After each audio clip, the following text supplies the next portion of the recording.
A lot of people have worked to make this happen today, and I'm so grateful. I'm going to acknowledge my friend Betty Meyerson because, as we know, she is connected to all things.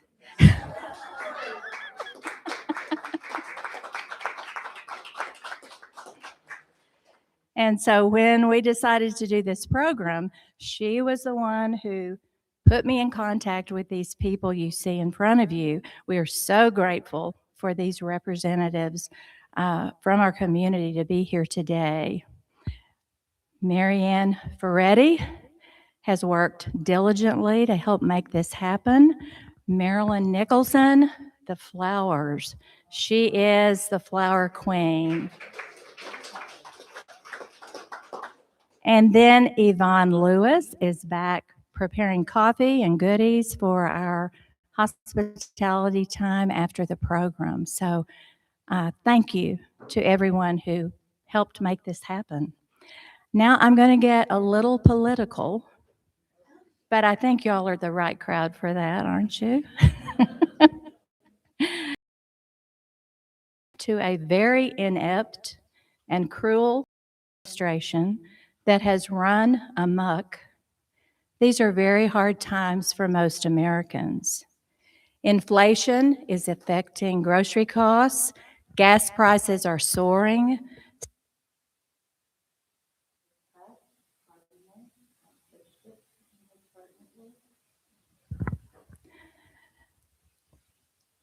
And local poverty is on the rise. Now, in most communities, food deserts are spreading, with more and more of our minorities and underserved losing their ability to feed themselves and their families. In the midst of this national crisis, Taos shines as a model for how a community rises to the challenge.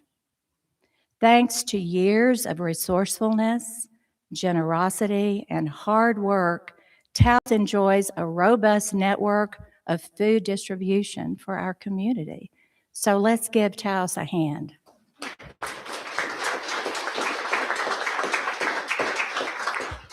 This is pretty amazing, y'all. And we, Ted and I, as relative newcomers, have just been amazed at how many resources are out there. So today, you get to hear from those organizations.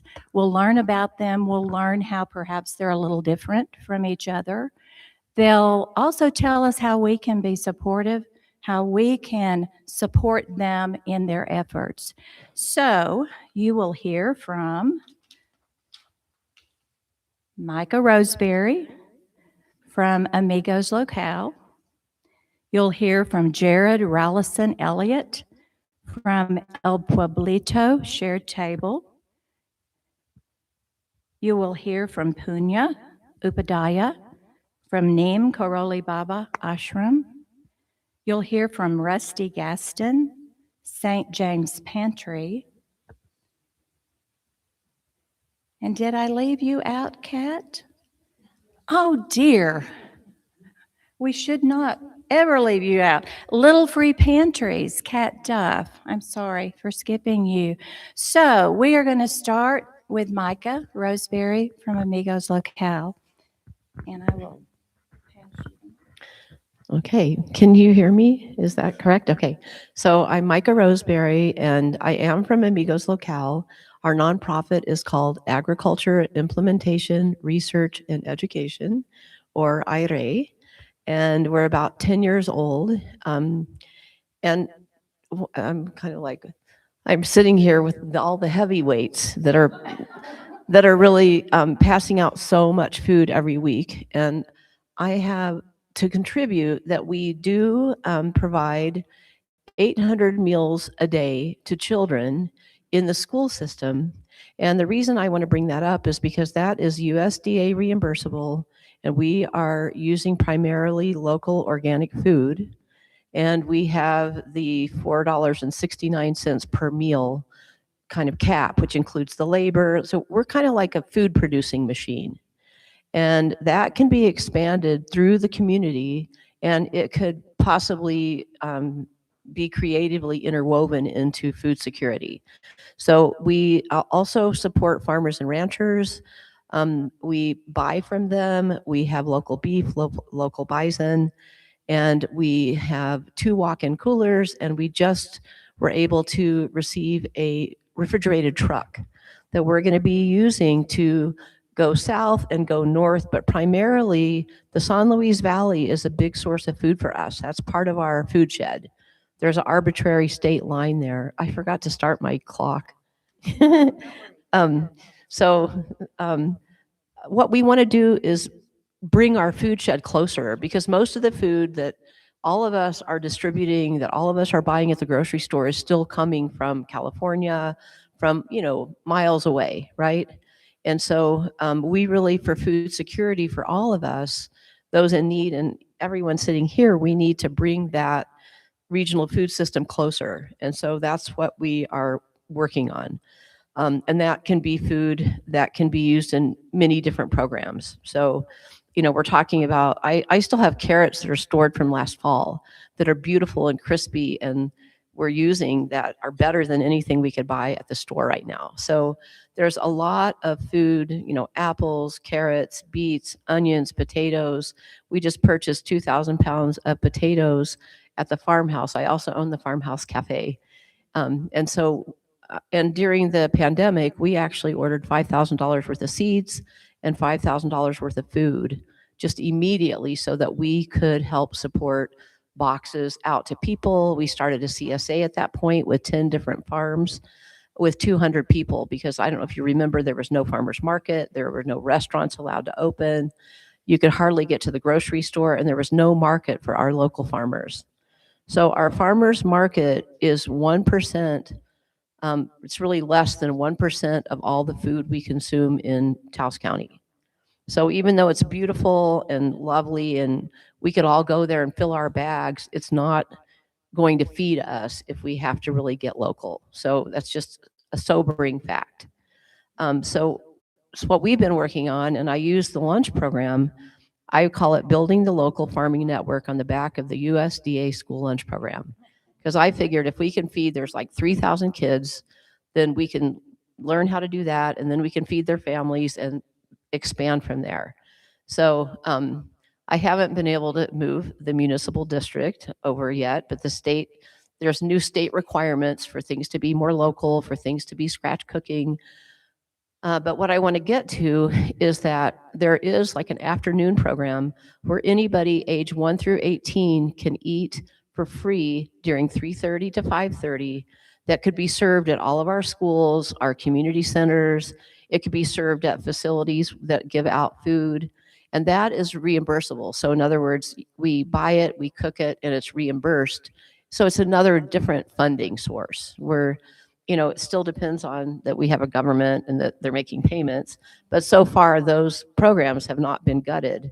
And so it really helps the parents to have, especially families, right, that can have a place where their children can eat a dinner. Like, so we've had a pilot project this year at Enos Garcia.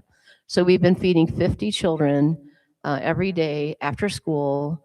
And that includes like lasagna and salad, or enchiladas and salad, or what else? A sandwich, and veggie sticks, and always a piece of organic fruit. So it's a good meal that is available that helps, I think, kind of take the edge off, and it's just available. And in Albuquerque, the city of Albuquerque runs that, and then they contract those meals out. So in other words, if we could put our resources together, our heads together, and collaborate, the municipal district has not taken that on, but the Boys and Girls Club just took on the after-school programming for next year, and we're looking at being able to supply those meals to all the after-school districts.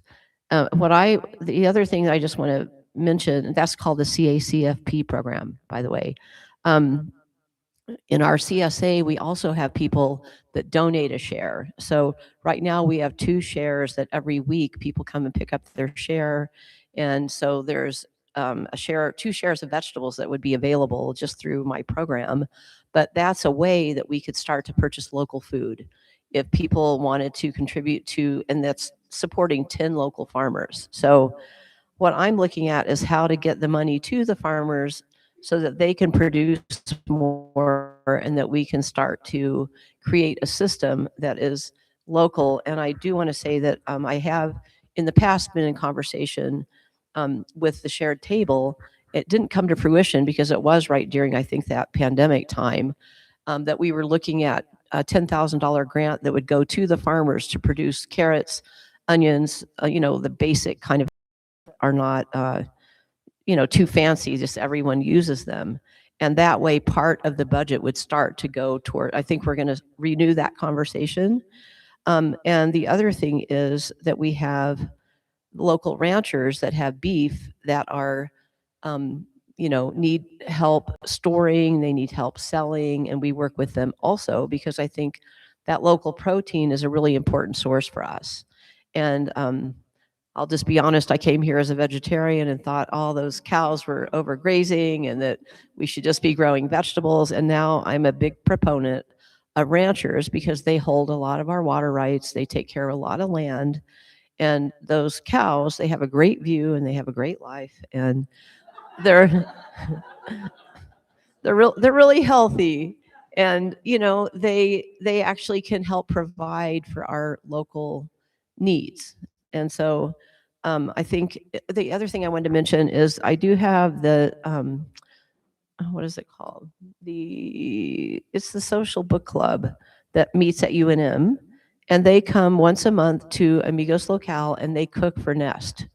And so they have figured out their group of volunteers that come and cook at our kitchen. And we're looking at how, they want to get more groups to come and do that because it's a facility. The other thing is David Elliott and I have been in conversation about, he wants me to train his first responders and search and rescue people to cook for 100 people so that they can just come in and cook for 100 people for anything like a forest fire or any kind of food insecurity situation. When we had the forest fire before the Calf Canyon, we had to have a truck come up, the Mercy chefs from Texas, to provide meals. But so we're looking at how to get a mobile kitchen online and how to get more people trained. And we also are partnering with UNM at their culinary art, their new program over at the old armory right next to the university. And so we're going to move our school lunch program there. And we're going to be providing training for students to learn how to do farm to institution, farm to table cooking using local food. And we'll have a walk-in cooler and a walk-in freezer, additional storage there. And so that will start to become another community asset. So I think I'm probably past my 7 minutes. But I'm just kind of giving an overview of some of the things that we do. I mean, we also, you can come and have lunch and juice and a smoothie at Amigos Locale also from 9 to 3 or have an event. And those things support that kitchen because what we really primarily need is that kitchen to be able to cook our 800 meals a day. And so that's, and then there's also a summer food program. So I just invite anybody who's interested in any of those. One other thing, so I've gotten emails about what's happening in our food system and what are we going to do. And my answer is we're going to plant seeds. So I've been farming since I was 17. I entered into this whole discussion as a farmer primarily. And I've taught at UNM sustainable farming, and I want to get fields planted. And we all know how to pray to make it rain and go to the corn dance at the blow. So I encourage you to do all those things.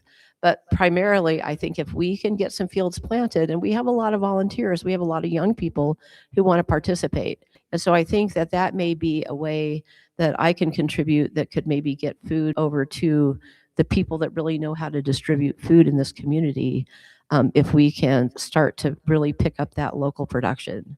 So I'll be available later.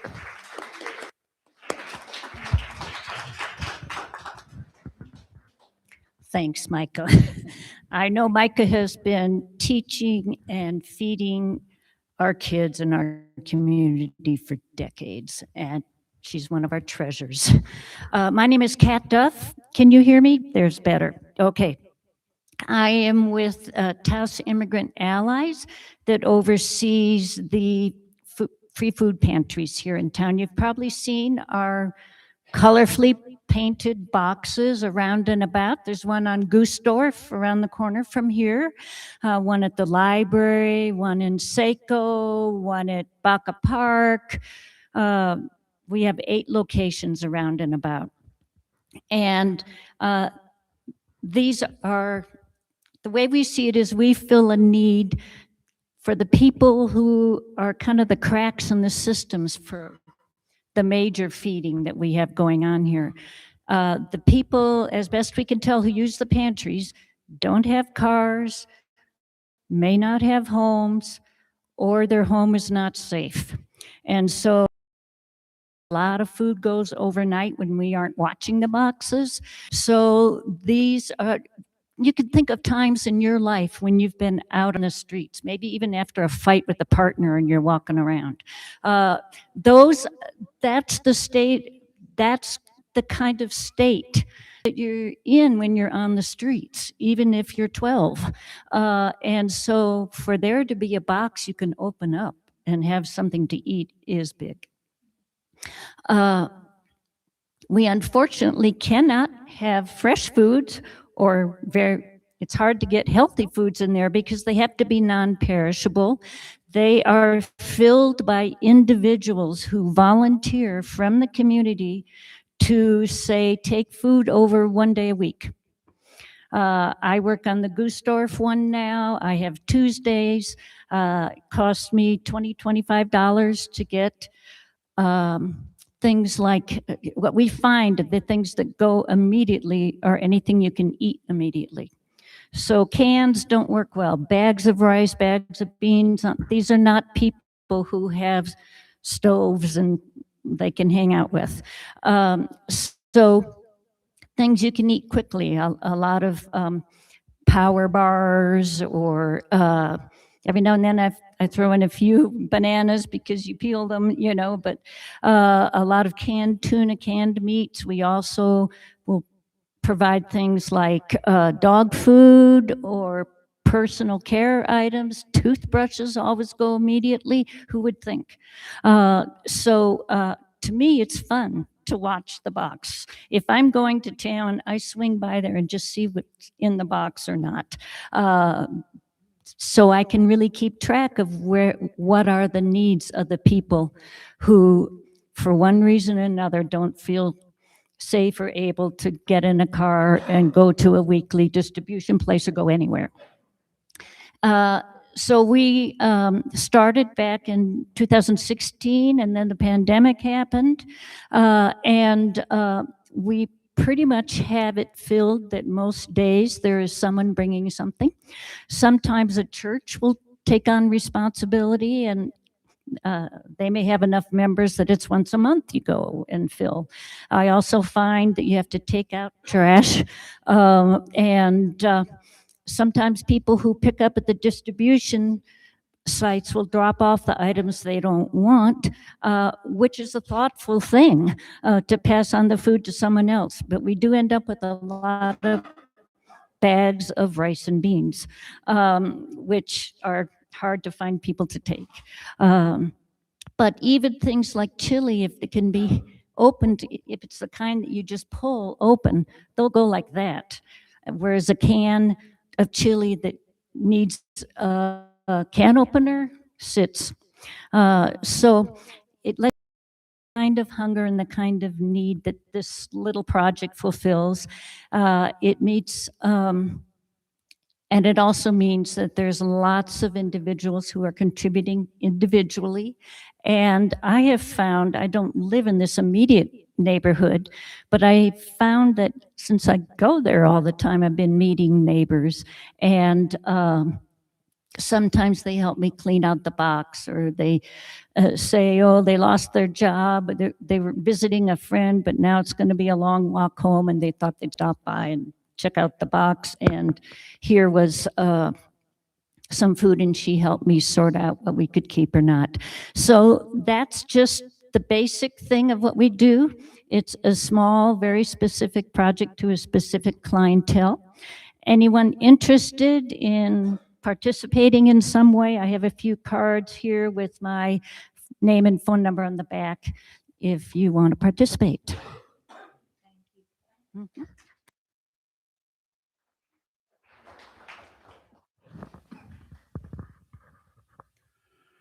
Good morning. Namaste. Thank you so much for inviting us. So glad to be here and talk about this because I think that's really important that we know what each other is doing and how we can help. So thank you. I mean, Micah, you've always been inspirational. And Kat, thank you so much for explaining this. This is so helpful for us. So really appreciate understanding because I've seen them and we've given stuff in there, but this helps. Now we have a much clearer sense of what is helpful.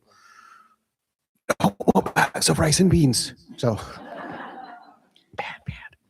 So the ashram, our guru, our spiritual teacher told us he had all these young hippies show up in the 60s and 70s, right? And they were all like, I want to get enlightened now. I want to be free now. So they'd say, what do I do? What do I do to get enlightened now? And he'd look at them and go, feed people. They'd be like, you want me to do what?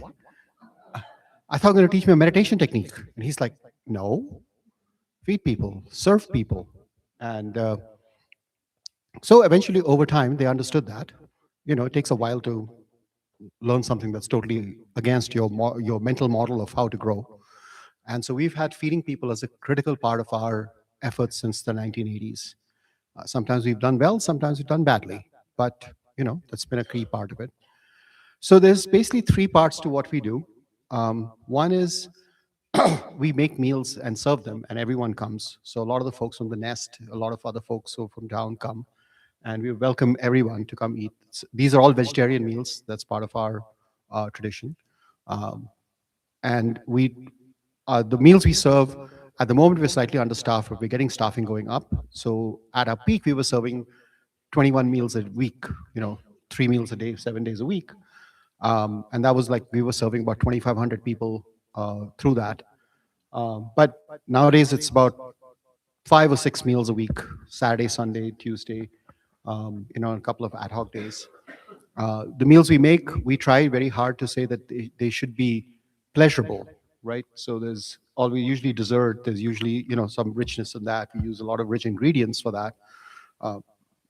Some time ago, we were challenged by some of our board to stop feeling like we are a poverty-minded place and shift to organic foods and more fresh and local food. So we've been doing that. We're not quite where Micah is, but we're working on getting more local and so on. The other part about being local is we actually have our own farm and we grow a fair amount of food. So we grow several tons of food there every year, greens and vegetables and so on. And most of that food we use directly in our kitchen. And some of the food that we don't use in the kitchen, we just put in bags and people take away as they come and go. So that people can use that out there. The third part, and this has really become big over the last year, 2 years now.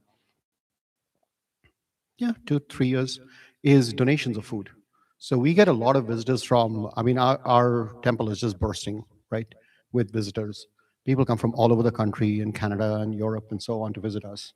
And we have a wish list that's on the website, which tells you things. So, for example, we have so many almonds, we are not sure exactly how we can use them now because we put them on our wish list 2 weeks ago and wow, So people bring amazing amounts of food and we share that. So we give food to shared table, we give food to St. James, and and we've had different programs with different groups at times as your needs change, as our management changes, as we.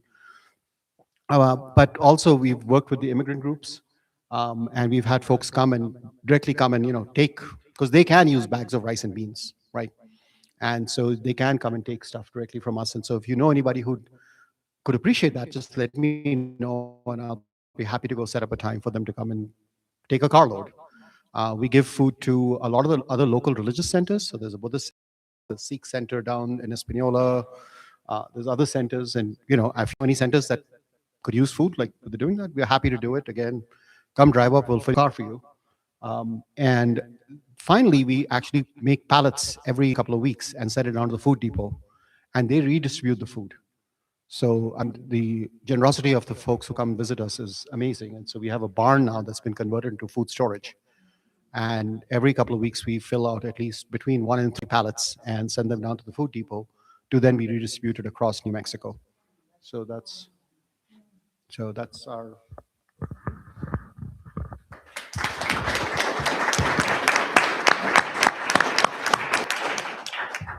Good morning, everybody. My name is Jared Rollison Elliott, and I represent the Shared Table. About a year ago, Sherry and Steve, the pastors there, asked me if I wanted to be the treasurer of the church, and somehow this happened also. And I have to apologize. I'm pretty sure we're responsible for a lot of beans and rice that you guys are handling. A little bit of background. In about 1994, there was a pastor at the time that enjoyed cooking, and there was a commercial kitchen or a kitchen there at El Pueblito, which at one time was a bar and a gas station, is now a church. But in there's a large kitchen, and he liked to cook large meals, and he would invite people that were traveling through to sit down and have a meal with them. And that's where the name Shared Table actually originated.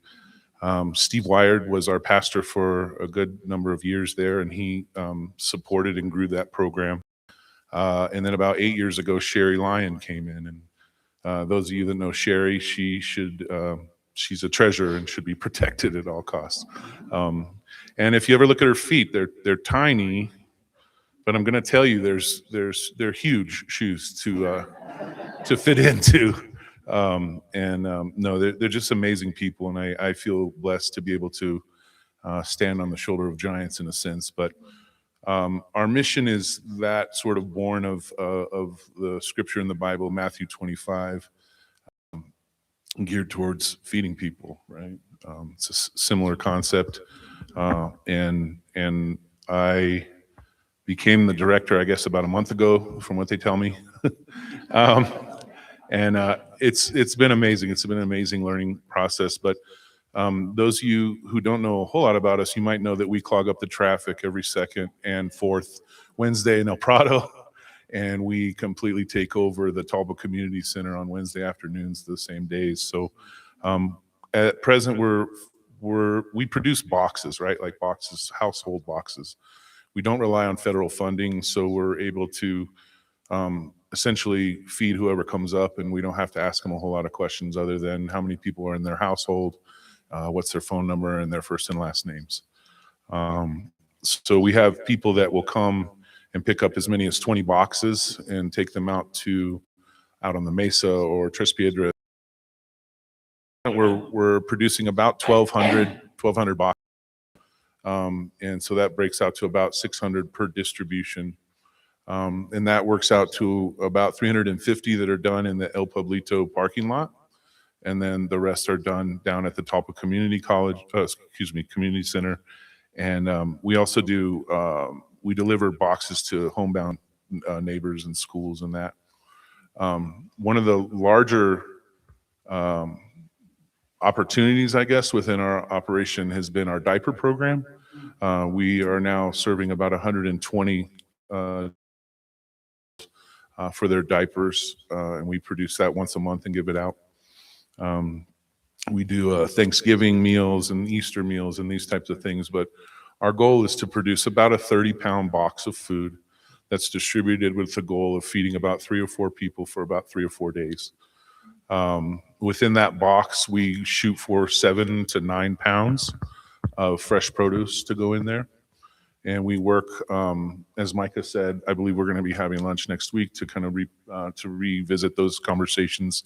But we are constantly pressured by our budget and what we're able to purchase from local purveyors and grocery stores. We're one of the only food pantries that actually does rescue as well. So 3 times a week, we travel around within the community to the various grocery stores, and we collect up what would otherwise get thrown out.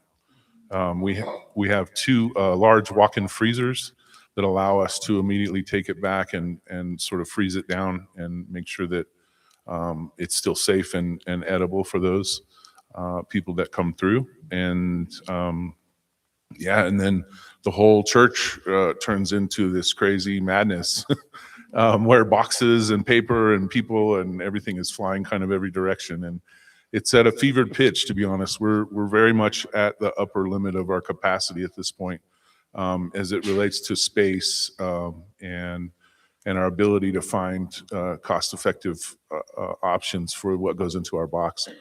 The ashram folks have been incredible.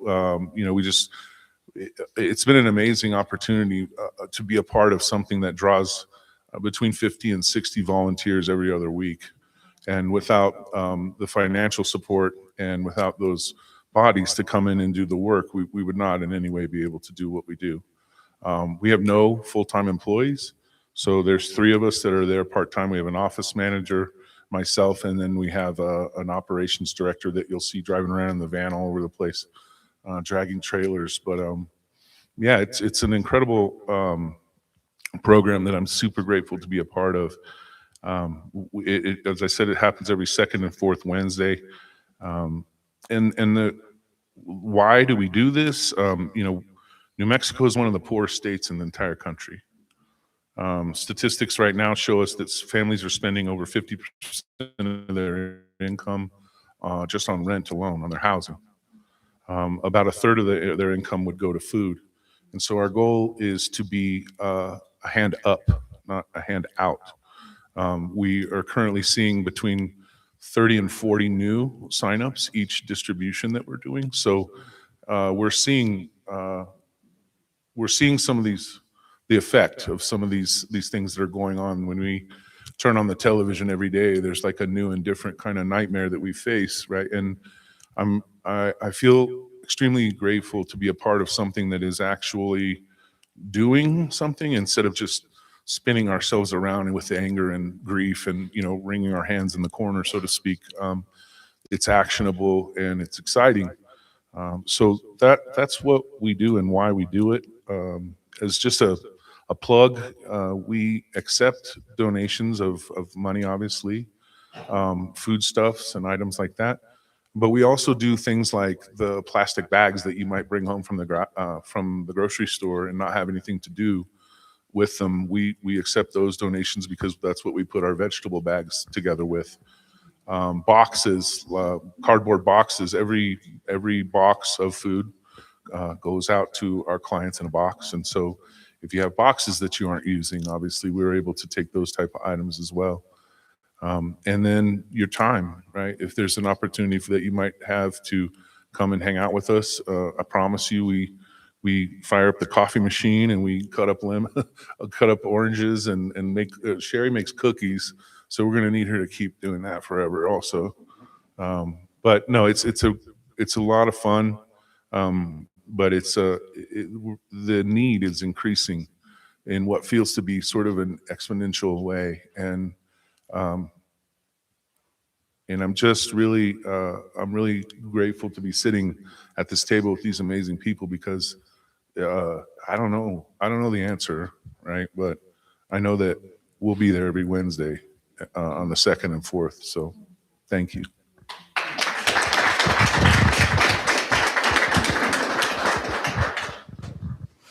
Well, I love being last because everything I was going to emphasize has already been said. So thank you very much. Oh, I'm just teasing, but I'm not, because all of the things that these fine people have said apply to all of us that are trying to do the best we can to serve the people with food insecurity in Taos and surrounding counties. And it is my pleasure to be a part of this. I guess, did I say my name? No, Rusty Gaston. I don't know. Anyway, I'm the director of the St. James Food Pantry. And like you, we don't have any full-time employees, but thank God, and I mean it, we have an incredible team of volunteers. I have about 50 signed up with 35 that are there every week. And then sometimes we have 40 and 45. It takes a lot of volunteers. Our mission is very much the same as yours. It's to provide supplemental food for the people who need it. Can't hear me? You can't. Okay. There's no qualification at all. If people come in and say, I need food, we register them, and there they are.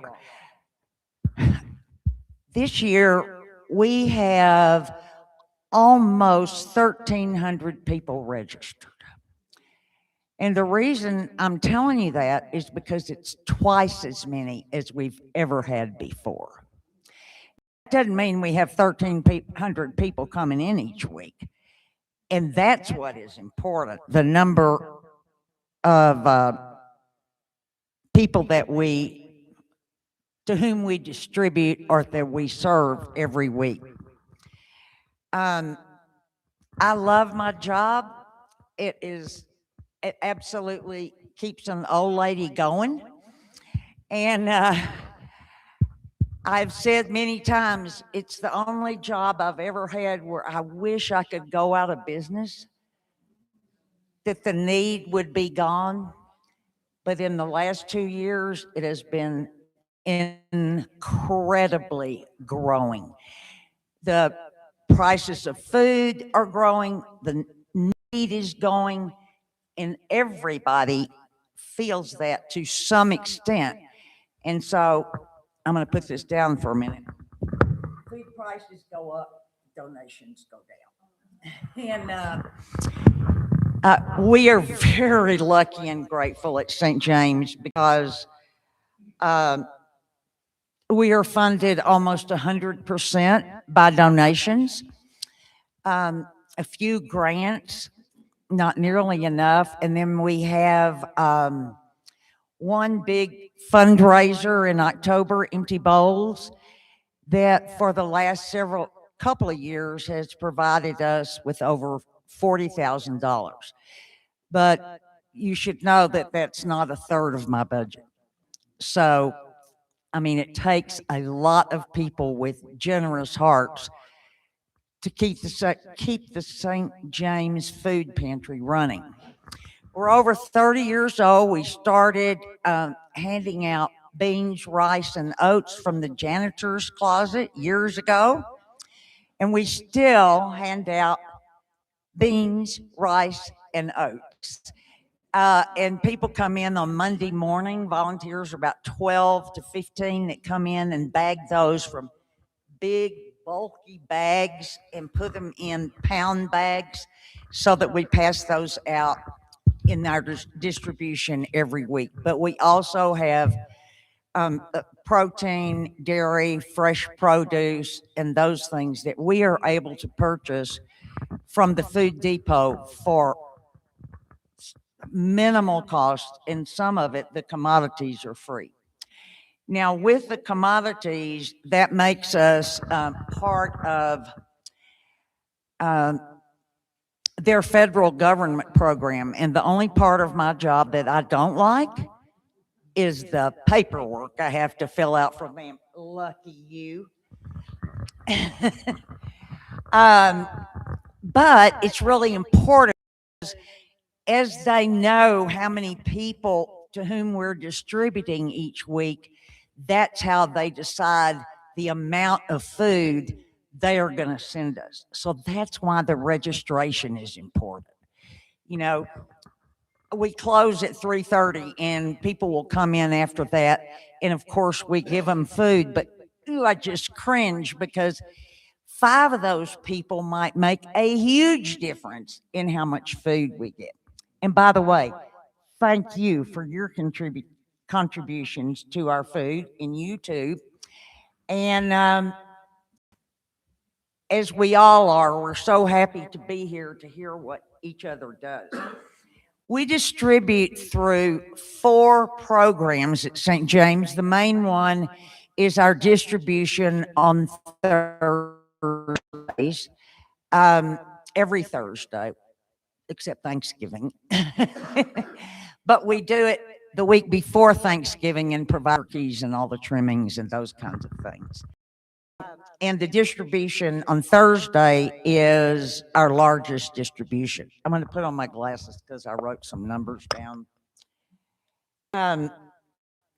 In April, we distributed food to almost 800 unduplicated households in 2,216 household members just in April alone. And those numbers compare to last year in October and November when SNAP was or available, but the requirements to are very different.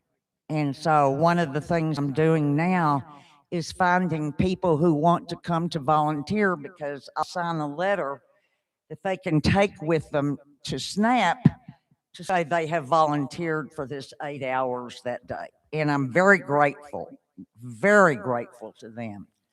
One of our other programs that is very big is that we provide bags of food for students in Taos County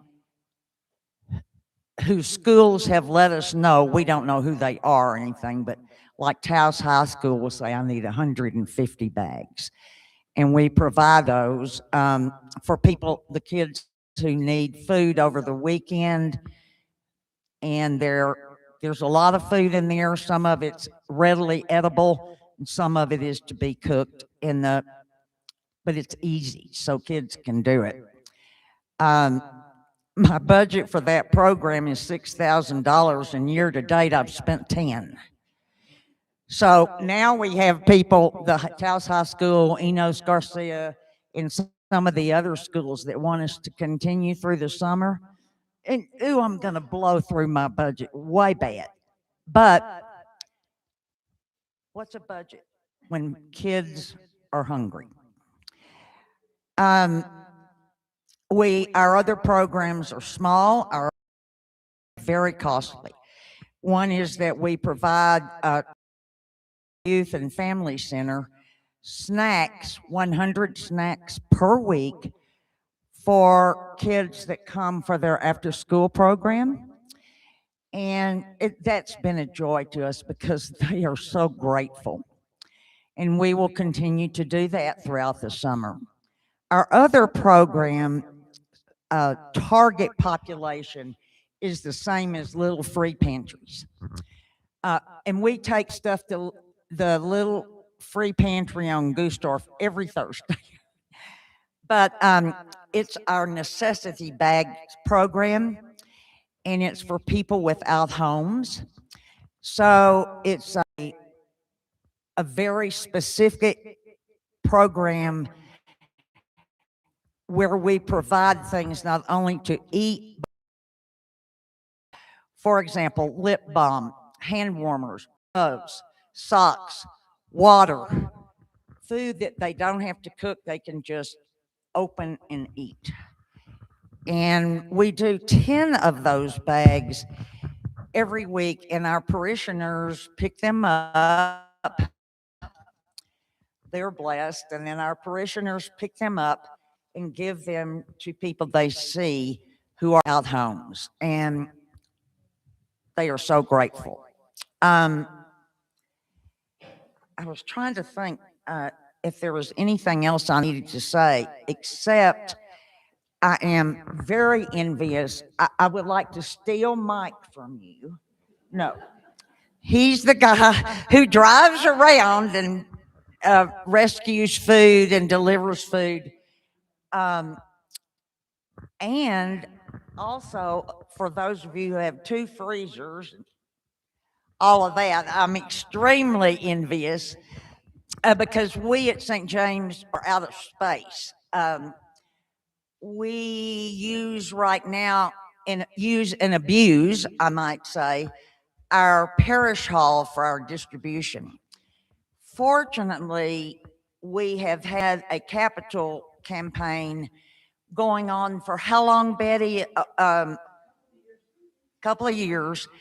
And as you drive by St. James, you'll see this building being built, and that is an extension of our building for our outreach programs. One being the food pantry, the other being our rummage sale. And also, it is being built to provide meeting space for so many of the organizations that use St. James for their meeting space. And we have storage so that we can provide cots and water and shower and things like that for when we have an emergency. And I cannot wait till it's finished. Every week I say to Mother Mandy, are we there yet? And I know she wants to just, but she tells me that by empty bowls, it'll probably be close to being finished. And maybe we can move in at the first of next year, which is going to be a major thing because it's going to change our current operations and the way we've been, the operational procedures and the way we've been running things for so long, because we won't have to drag tables out. They're movable in the new pantry, and we can leave them set up.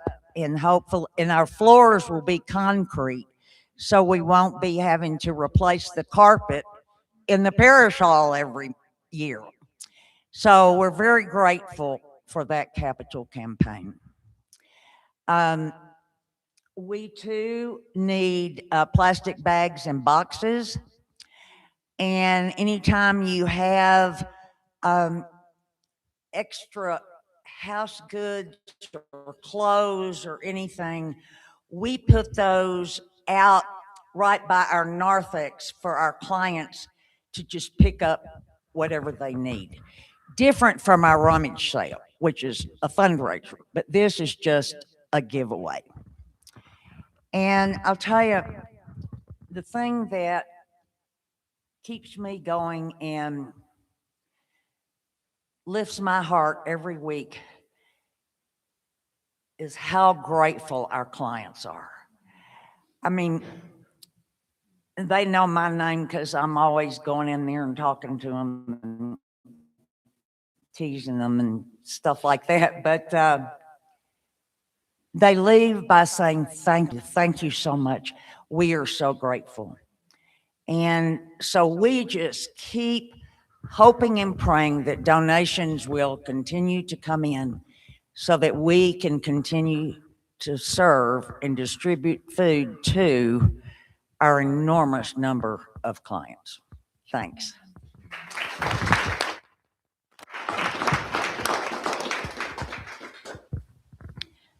We have about 7 or 8 minutes for questions. And Mary Ann, if you will be the roaming microphone. First of all, I just want to say, how amazing was that? Thank you so much. So I've asked our panel to stay afterwards for maybe 10 minutes so that you could visit with individuals you have specific questions for. So, Mary.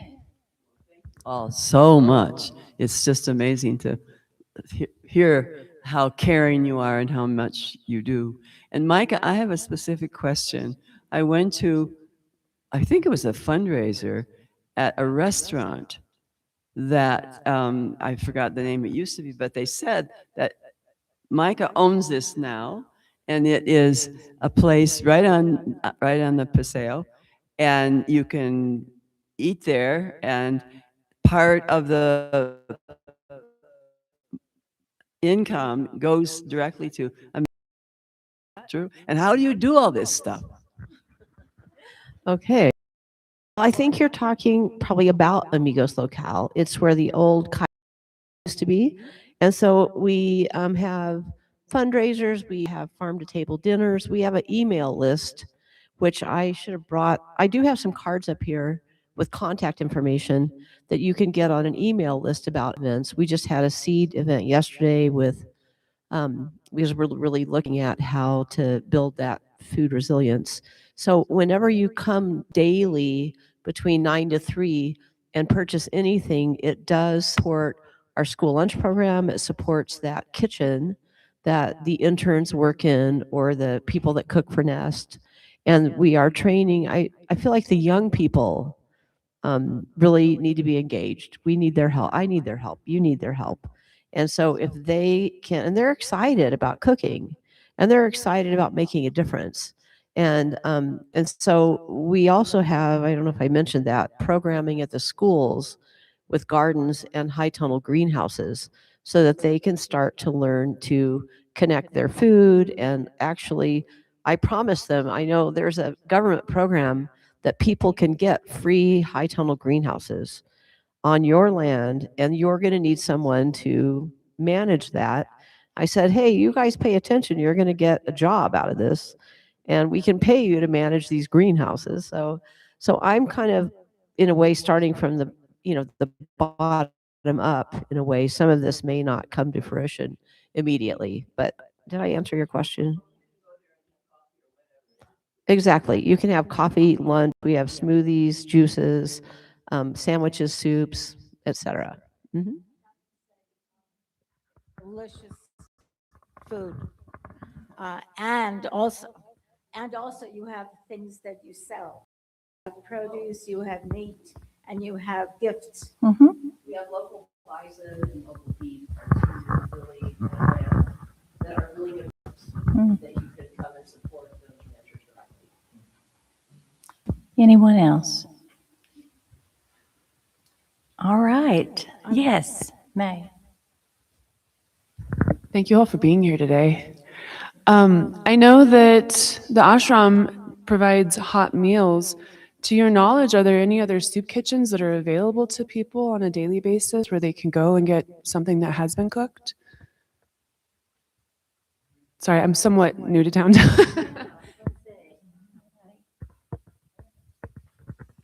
Anybody have an answer? She's asking, are there other soup kitchens? Free cooked food. Okay, well, I'm going to just, I don't think there is. I know that we've cooked for Nest, and that opens at like 6:30.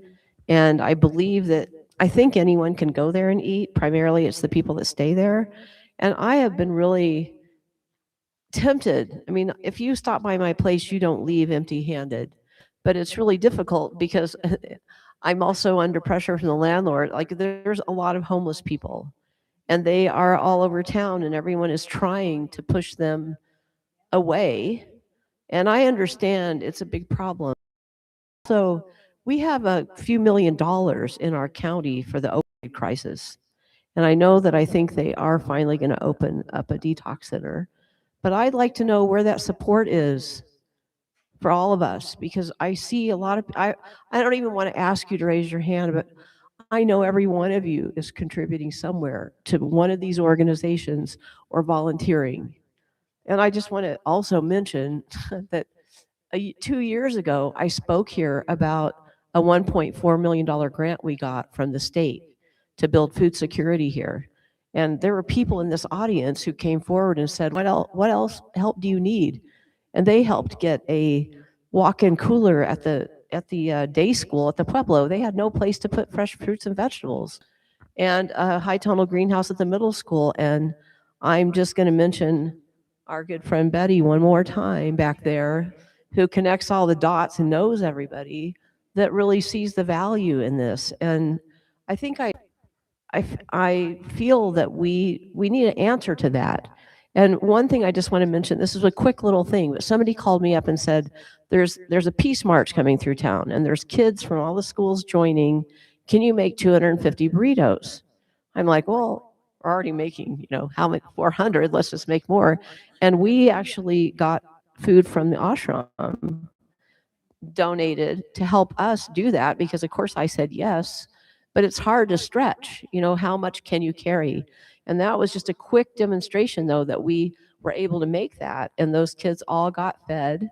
And so I know that here that can happen. And I think it's important because I think it's just really what we need in a humanitarian way, and I think it can make our food resources go farther. All right, I think we'll take a quick question. So just to follow up on that, you guys have done a great job of saying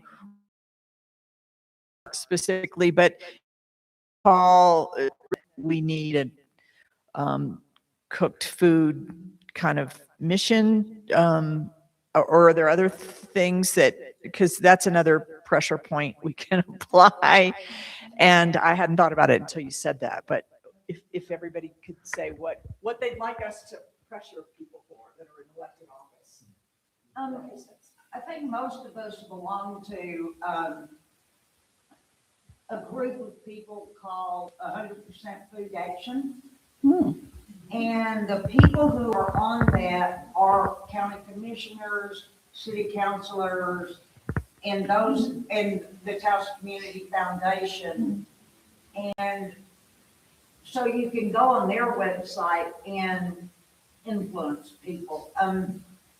There are people, we're grateful for these people who are in elected positions that understand the situation with food insecurity, the poverty level, all the things that are happening in Taos. And so that's a very good group to be in touch with. And we are lucky because one of my main volunteers is a city commissioner, and the for having all of us. Oh, thank you, Rusty. Thank you. Well, yeah, go ahead, Marianne. Anyway, I'm involved with 10 together, and we had somebody driving to town who had to give away a transfer chair, get to wheelchair. And I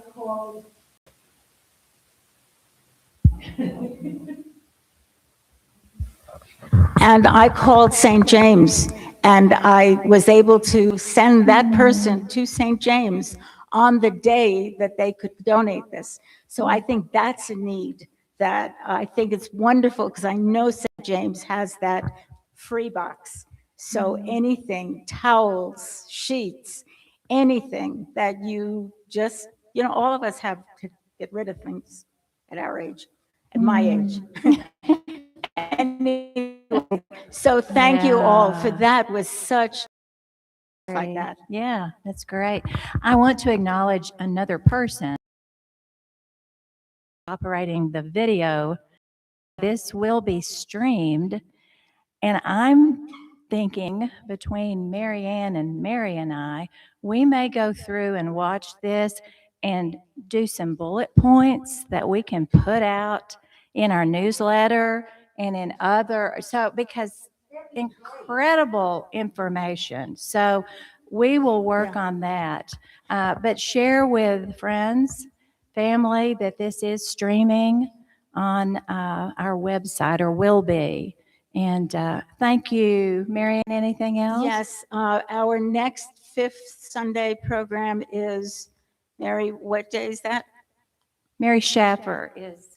Yeah, go ahead and say a little preview. Wow, okay, I'm not prepared. Let's see, we're having Mandy, she does Good News, Good Planet. I figured we need something really, really positive. This is positive, but the other is good stories from around the world. And she has a radio station and a Substack that she does, and they're all great stories. And then our It's last, August, the last Sunday in August.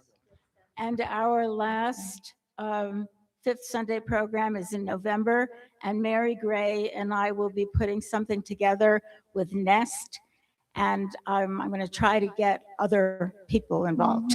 Yeah. Okay, so thank you very, very much. Yes, thank you.